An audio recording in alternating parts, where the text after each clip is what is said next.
damn, there's some people outside and I can feel them watching me.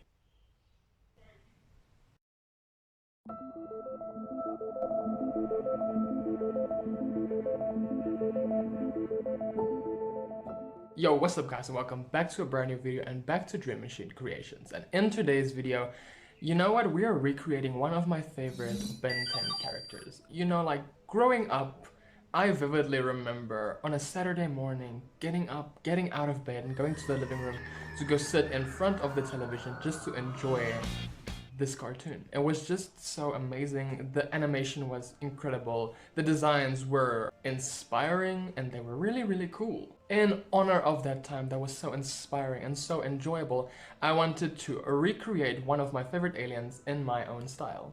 So that's exactly what we're going to be doing today. Without further ado, let's just jump right into today's video. Now the first step that I have to take when creating something is always like find reference and inspiration.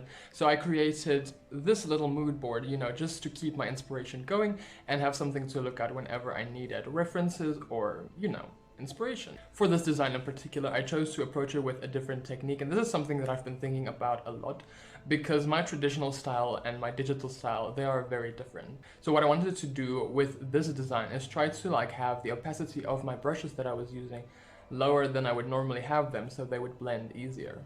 And instead of working with colors for this design, I chose to work with values.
For the background, I wanted to do something that would reference the planet where these aliens come from.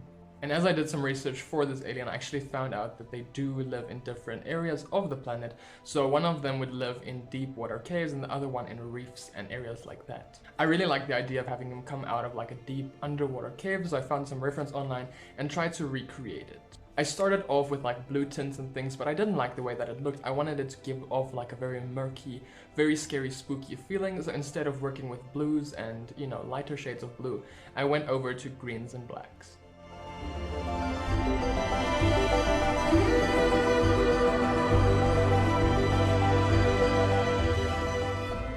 So when creating this character, I actually applied another layer on top of that one and turned it into a color dodge layer. I then added the colors in a way that would make it seem appealing, and I think that it turned out really good.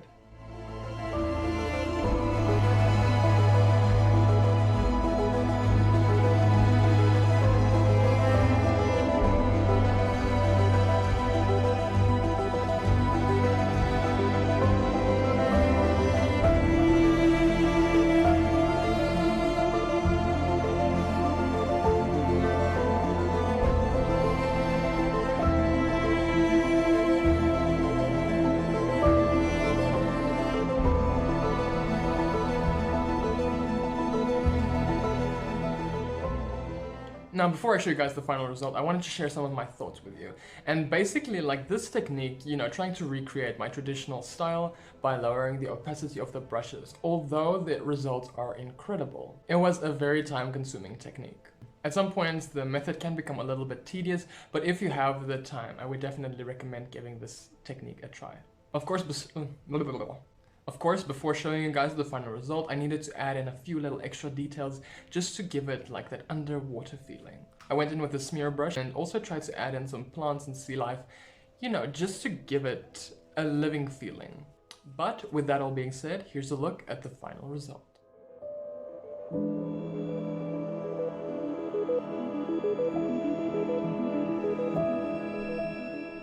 If you enjoyed today's video and would like to see me recreate different types of aliens, let me know down below in the comments, because this was a very fun experiment and I would love to try it with some other characters, and maybe I could redesign one of your favorite characters.